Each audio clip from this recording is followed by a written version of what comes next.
was gonna wrap up this video, and I said I'm gonna do it over again because I thought of the main point at the end of it. Why is Harley Davidson really gonna have a problem? And it's not, I know you've seen the numbers and stuff about how they're not making as much money or selling bikes, but there's different things that can happen. It's cyclical. But here's the main reason. The main reason is it's the riders they got today. It's like, yeah, it's an older group, but the older group, the reason it's an older group is because the younger groups, the younger ages, do not like hands-on stuff for the most part, like the older guys that grew up back in the 60s and 70s and 80s. The younger guys usually the millennial and Z generation, they're not, you're not for getting out in the weather, cold, hot, dirt, and rain and stuff like that, and getting dirty working on the bike. I think X generation, I'm boomer. I think the X generation, they're still hardcore, but after that, they went, you know. But the reason Harley Davidson stayed in business so long is not because of the company. I would think it would stay in business forever if you had the hardcore riders still, and there's a few of them, but there's less and less of them. What I mean by so-called hardcore riders is the people that actually, not, all the entrapment, but the fact that you get dirty, you ride, you're not afraid to ride in rotten weather and stuff like that. You're not afraid, different, environments you got to go through and crap, getting behind trucks and stuff, throwing up all kinds of rocks on you and stuff. You're not afraid of that type of stuff. So, and it's not that Harley actually is not expensive, because I picked up this 883 about a year and a half ago, and that's going to be my quote-unquote backup bike. And I paid $2,000 for it. It was a 91 with the chain drive still. It's a 5-speed chain drive, the only 5-speed chain drive.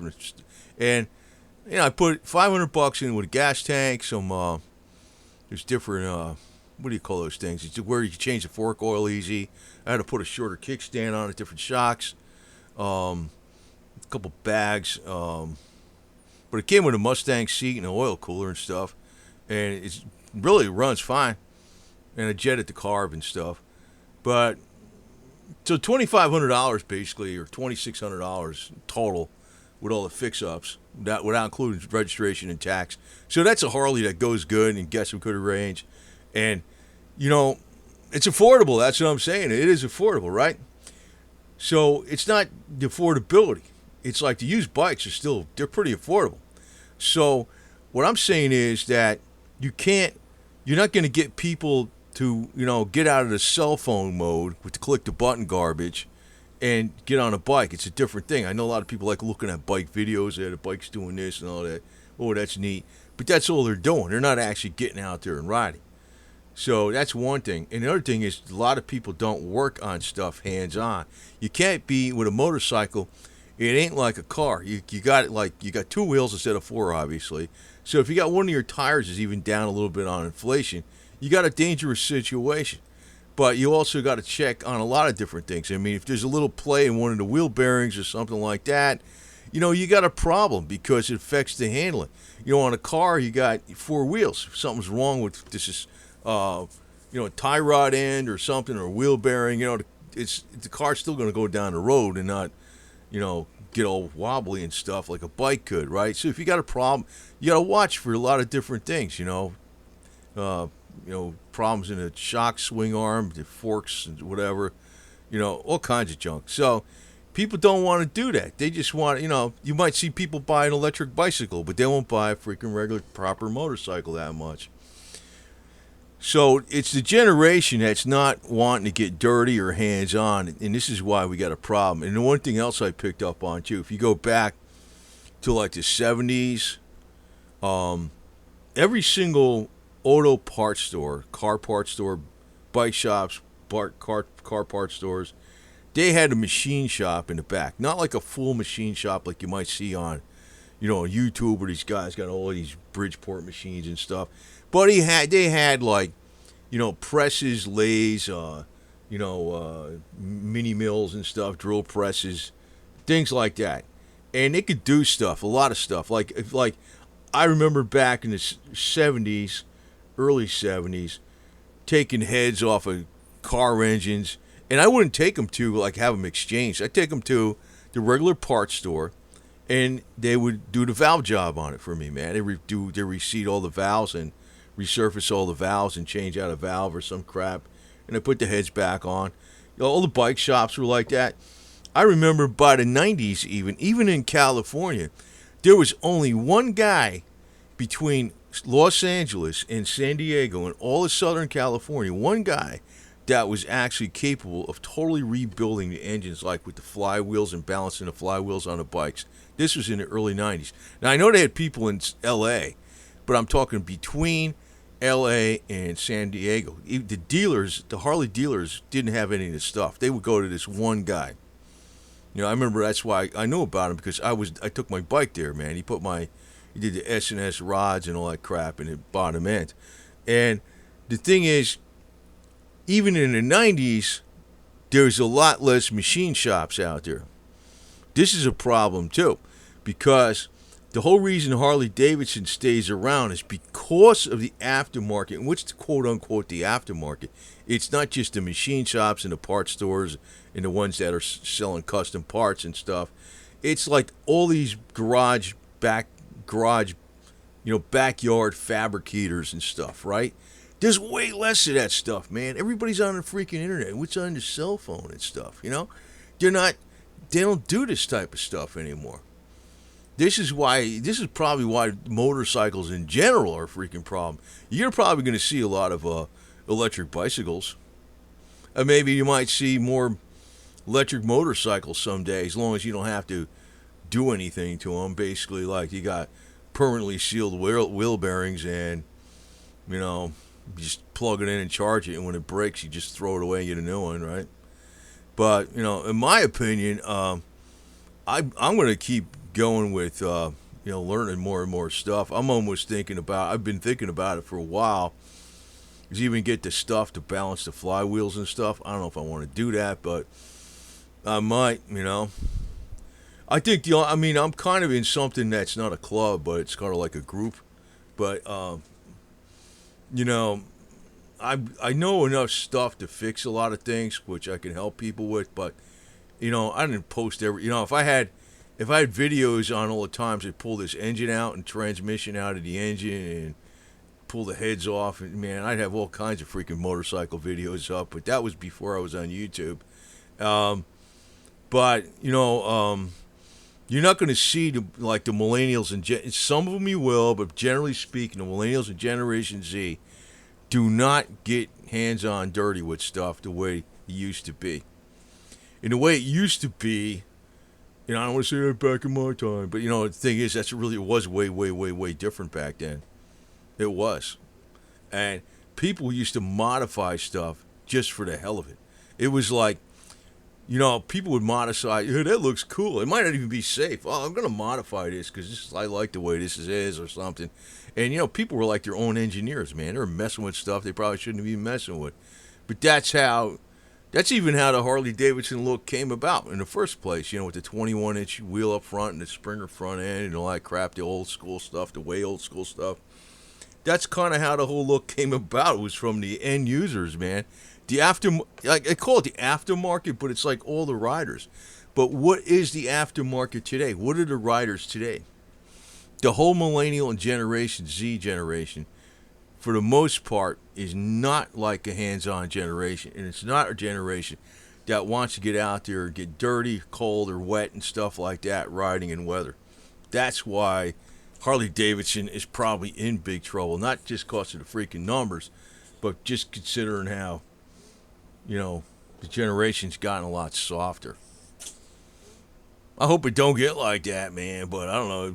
It kind of looks that way, and it's not having a negative view. I'm just looking at facts. I mean, it's not in the numbers, like the company showing the numbers and problems. I know the problem is too, like that stupid CEO and the jerks that put him in charge from New York and all that.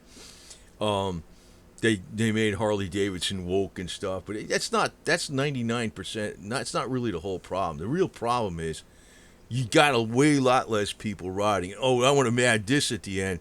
like I'll be out riding, not every day, but often, right?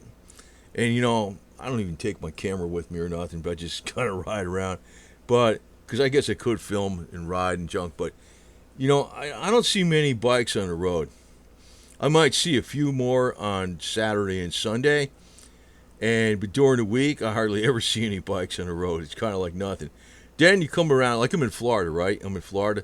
Now I'm like 15 miles from Leesburg, and I'm like 62 miles from Daytona, and Bike Oktoberfest, and I'm like right where there's a lot of stuff going on. Now during those times, you see a gazillion bikes, and they're not coming from out of state. A lot of them are from in-state. So what happens is, you get guys with bikes, and like, they're putting like 300 miles on in a year, if that. So that's another thing. There's a lot more recreational. It's not just recreational. It's sort of like, well, I guess on the other side of it, what created Harley Davidson too was the movies and the media. So it's kind of funny. They talk about the 1% clubs, this and that. But if it wasn't for the 1% clubs and all the stuff that went on with them, Harley Davidson sales would probably not even 25% of what they are right now. They're probably the biggest salesman of bike there is, because the people that don't ride much and that own a Harley, why do they ride? Why do they have the bike? It's because it's the status, right? Why is it like that? Because it's the bad boy image, right? That's what it is. Now, in my case, how did I get a motorcycle? It's freaking way different from most people. I got a motorcycle because of I like bicycles. I used to have I still got it. I still got the mountain. I rode with one mountain bike that actually broke the frame, and I broke the frame just from wearing it out on the road, not even from jumping it or nothing. But I was putting on 3,000 miles a year on a bicycle. And I didn't ride it every day. On the weekend, I'd take it out on a mountain bike. A lot of times I'd do over 100 miles in a single day on a mountain bike on a road, right? I had to set up for the road. I just loved the two wheels. That's how I got into motorcycles. I didn't get into it like, Harley. I wasn't into all the Harley culture, biker culture, and all that stuff like that. I just liked the two wheels. That's how I got into it. I mean, I'm probably like the only person you ever heard of that got into a motorcycle that way. A lot of people don't. That's not why they get into it. I got into it just from freaking bicycles. I would like running, and to change up the running, I'd go out and bicycle. And I got really addicted to the two wheels. And guess what? From there, I went to the motorcycle. How's that? So, I just got a love for two wheels. I mean, that's what the hell it comes down to. So, anyway, I'm going to probably put some more videos on these bikes a little bit more in here and there. But, I probably could have put out a lot more than that last video. I was there at the last resort. There's a whole story. I can't talk about a lot of stuff on here. That's the thing I don't like. I mean, there's a lot of stuff I could put out here that I can't say, so forget it. I don't do it. But I just want to say that, I noticed some videos on YouTube about, I'm looking at some stuff here and there. And it's like, people talking about, what Harley Davidson needs to do. Well, there's stuff way beyond Harley Davidson. It's beyond the woke CEO. The whole generation, man. I mean, they need to put them in they need to get rid of this wishy-washy crap they started a long time ago and throw it out the door. Get rid of 90% of the safety garbage and just, for crying out loud, if you turn people into a bunch of wussies, they're not going to ride a freaking motorcycle, okay? That's all there is to it, right? That's all there is to it. So, there's your problem, man. They got a lot softer generations now. There's going to be less riders. That's all there is to it. And I hate these new bikes. Like that M8 Harley, I like the whole thing with the M8. But I'm going to go a little longer in this video because, I'm going to tell you, I got pissed off at Harley Davidson so freaking bad way back because when I used to beat the crap out of my old Sportster. And now I found out, don't do that because the bike actually will last a long time if you don't do that. If you don't If you like give it like 70-80% power, it'll last a long time. But you keep giving it like 100%, going up to 6,500 RPM and power shifting it, and you're burning. I mean, I was always changing junk on that thing, right? I got sick of working on it, but I got mad at Harley Davidson because even back in decades ago, they were not even stocking a lot of essential parts at the dealer. This is way before the internet, right? They would have T-shirts and leather this and leather that, and things that chains that said Harley Davidson on it, but they wouldn't have, essential parts for the motor. And I was pissed off at that. So I said to myself, this is true right now, if I got a new one, it would be like just like a Harley. It wouldn't have anything Harley on it. There'd probably be an S&S motor in there, something like that, or maybe I don't know, one of the other brands like RevTech or something like that, and a Baker transmission, performance machine wheels, performance machine brakes, Paco frame, maybe the Springer from the Heritage Softail Harley. I wouldn't have anything pretty much that was Harley. It would be all aftermarket. Because you know what happens? You wind up changing it to aftermarket as it is, man. So I'm probably gonna be putting up another video here about my bike, in about a week. Cause something I found out, and I was like, man, this is another freaking thing. You gotta watch the parts you get, even from. I'm going to say right now, the ones I trust all the way is Andrews, Baker, Zippers, Performance, S&S, even RevTech, fueling. But, man, it's not even just the Chinese. It's just, there's other stuff, man. It's like, you got to have a PhD in your bike if you want to make it freaking good. But that's how guys used to be. Not anymore. Not anymore. Bunch of freaking wussies, man. That's all I gotta say. So, anyway, that's why Harley's in trouble. The generation turned soft, so they're not motorcycling as much, and that's just how it is. Bunch of softies out there, a bunch of little weenies. They don't want to get dirty. They don't want to get cold. They don't want to get wet. So they're not riding. So it's not that the fact that the bikes are so much expensive, because you can get used ones. They're not doing that. Screw them.